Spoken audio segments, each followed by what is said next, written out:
Mastro. Welcome to my YouTube channel, Vastu Creations. Today we're going to look at the chart for the famous actress Jane Fonda, political environmental activist.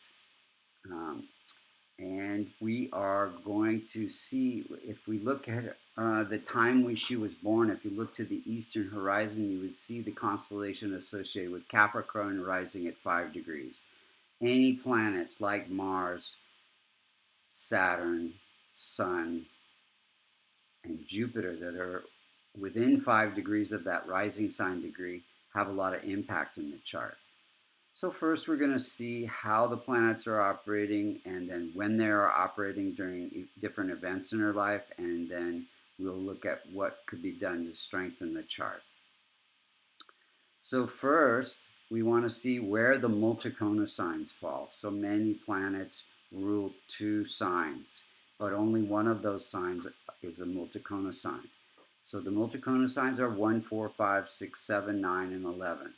So wherever those multicona signs fall, that's what this person is working out in this lifetime.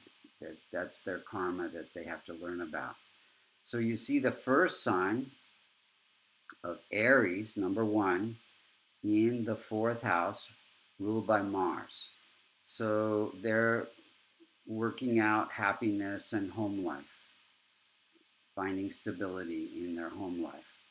And then you see the 4th sign of Cancer, ruled by Moon, in the 7th house of marriage. So working on relationships and marriage.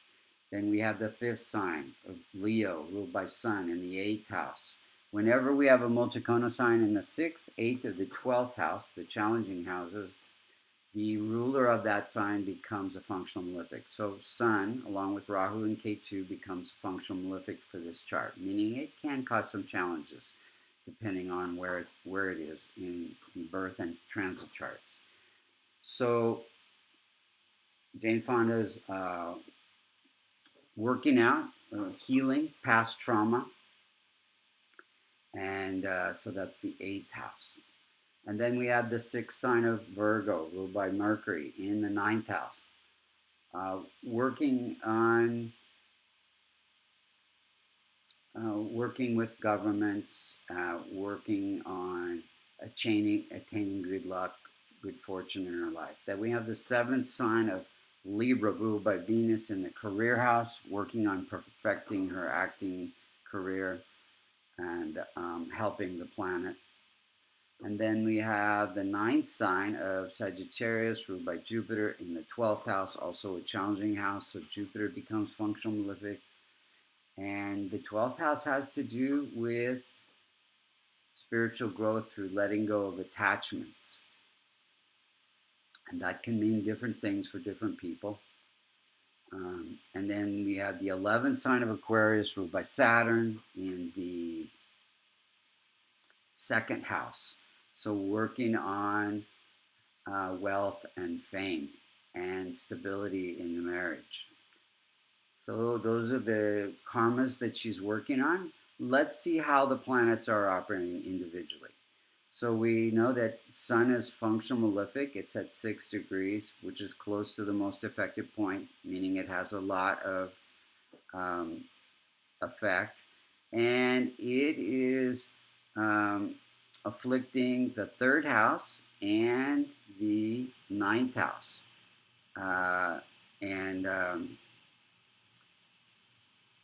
It's sitting in the 12th house, afflicting that house as well. Excuse me, I take that back. It's afflicting the 12th house and the 6th house. So this means that she could be having, and Sun is the prime indicator for health in her chart. So this means she will definitely have conflicts, delays, setbacks, health challenges, fire, theft, and cheating. That's the 6th house significations. And in the 12th house, she will have some expenses and setbacks as well, and some losses. So now Sun ruling that 8th house gives chronic types of illnesses that are difficult to cure. And she has had many things. Now, 12th house has to do with autoimmune issues.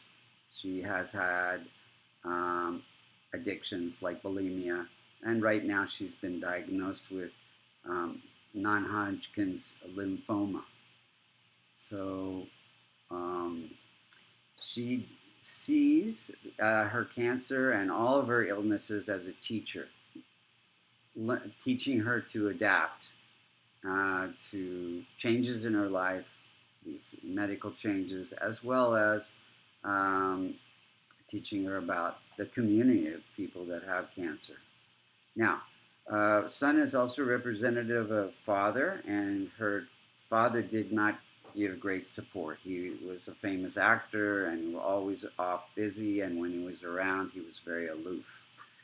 So Moon is at 28 degrees, and it's ruling the house of marriage, and any planet that's more than 25 degrees is said to be in old age, and older people cannot promote or protect their own significations. So Moon, the Moon is also representative of lymph and autoimmune issues, so she has those, multiple marriages, and her mother committed suicide. Moon is a significator for mom. So the weak Moon has created some issues in her life. Now, she has a pretty strong Mars. It's close to the most effective point, and it is placed in the second house, ruling the house of happiness. So it gives her happiness through being passionate and courageous about things that are important to her, like the environment and politics and justice. And so this has made her very famous.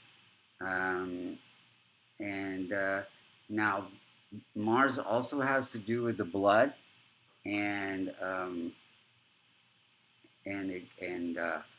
so there is when Rahu is conjunct Mars, it can cause issues, and we're going to talk about that in a minute. So I suspect that she first learned about her blood cancer when Rahu was conjunct Mars around the 1st of August. So Rahu's cancer and Mars is blood. And then we have Mercury, which is placed in the 12th house, which is a challenging house. So it becomes weak. Now, Mercury is ruling the house of good fortune through acting. Mercury's about communication and acting. Now, she did have a nervous breakdown. Mercury is nervous system. During one of the series of Grace and Frankie, which is a Netflix series. Then we have functional malefic, debilitated Jupiter at 7 degrees, also close to the most effective point. It's afflicting the first house of immune system, the 5th house of digestion and illness and conflict, and the 7th house of back issues, and the 9th house of hip issues, all of which she's had problems with.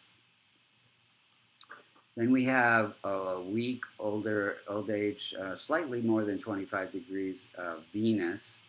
It is ruling the career house, but it's still a fairly good planet for her. But it is a little bit weak, and the 10th house has to do with knee issues, and she's had, I think, 2 knee replacements.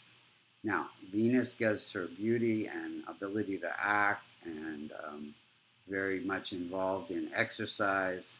So but it is slightly weak, and they say that because she overexercised, her hip and knee problems were worsened. Then we have a strong Saturn, close to the most effective point again, at 5 degrees, and it is ruling the house of wealth and fame, which she has plenty of, and gives her hard work and discipline and activism and service to humanity. It and gives her good longevity. It blesses that third house of entrepreneurial success and acting, and the fifth house of entertainment, and the ninth house of good fortune, and the 12th house of serving other people. And Saturn has to do with the poor and the working class as well. Now we have looking at functional malefic Rahu and Ketu. So Rahu's placement in the 11th house gives her desire for belonging to organizations like the environmental organizations she belongs to and political organizations, as well as wealth, desire for wealth, and fulfillment of desires. And then K2 in the fifth house, I think, gives some, abilities to get outside of herself and play different roles. Now, that's the other thing. Now, Sun, ruling that eighth house, gives the ability to research different acting roles that she's playing. And then Jupiter, ruling that 12th house, gives the ability to get outside of herself and take on different roles. Let's look at the timing of events. So her mother committed suicide in 1950 during a moon period. We said moon is weak, moon is representing mother. And then in 65, she got married during a Mars period. Mars is ruling the house of family, starting a family. Then she had her first child in 67 during a Jupiter period. Jupiter is the significator for children. She got her first Oscar in 72 during a Venus period. Venus is, the career was activated. Then in 73, she got married again during a Mars period, again starting a family, ruling the fourth house. Her father died in 82 during a Sun period, Sun is father. Then in 90, she got a divorce during a Jupiter period, Jupiter ruling that house of loss, and Jupiter represents husband. Then she had knee surgery in 92, also during a Jupiter period. Jupiter and I think hip surgery. Jupiter represents hips, and Jupiter rules the house of surgery. And then in 2000, she got separated during a K2 period. And then in 2005 and 2009, she had back, knee, hip surgery, all during Jupiter period, having to do with surgeries. 2010, she had a tumor removed during a Jupiter period, again surgery. 2016, another Jupiter period, she had a mastectomy. And then she was diagnosed, she revealed in August 30th of 2022 that she had non-Hodgkin's lymphoma. And I think it was triggered. You see the chart on the left, the circular chart. The inner circle is where the planets were when she was born, and the outer circle is where the planets were at the beginning of August, when Rahu and was Rahu Cancer, signifying Cancer, and Mars signifying blood, were conjunct, and so I think that might have triggered this situation with the non-Hodgkin's lymphoma. Now, where do we go from here? So her upcoming period is a Saturn period. In April of 2023, she will be done with her chemo by that point, and it looks like that's a much better period for her So, Saturn is ruling that house of wealth and fame. And so I think that'll be a much better period for her, and pray that she has a positive outcome to overcoming this non-Hodgkin's lymphoma. Now, what could we do to strengthen the chart? So we want to transform the malefic Sun and Jupiter by helping those who cannot help themselves, as well as Rahu and Ketu, which he does a lot of service work. He's involved in many service organizations about the environment. Saturn would involve the environment and many other organizations. So she's already doing the remedy to transform the malefics. And then what could be done to strengthen the weak planets in her chart? So she could strengthen Venus with a diamond, which probably has, and strengthen Mercury with a green emerald, Saturn with a blue sapphire, Mars with the red coral, Moon with a pearl. Or she could do my favorite remedy, which is a kavash, which is a silver locket containing the Devata yantras for those planets, that strengthens that. And you wear that locket, as a necklace, or even can put it on your bedside table. So if you'd like to see that, you can go to vastucreations.com under EMF protection. It also protects you from EMFs as well, because it contains paramagnetic material. And if you'd like to get a reading under services at Vastu Creations, or take classes in transformational Vedic astrology, as you can see, it's quite accurate, and get certified if you wish under courses at vastucreations.com. Thank you so much for listening.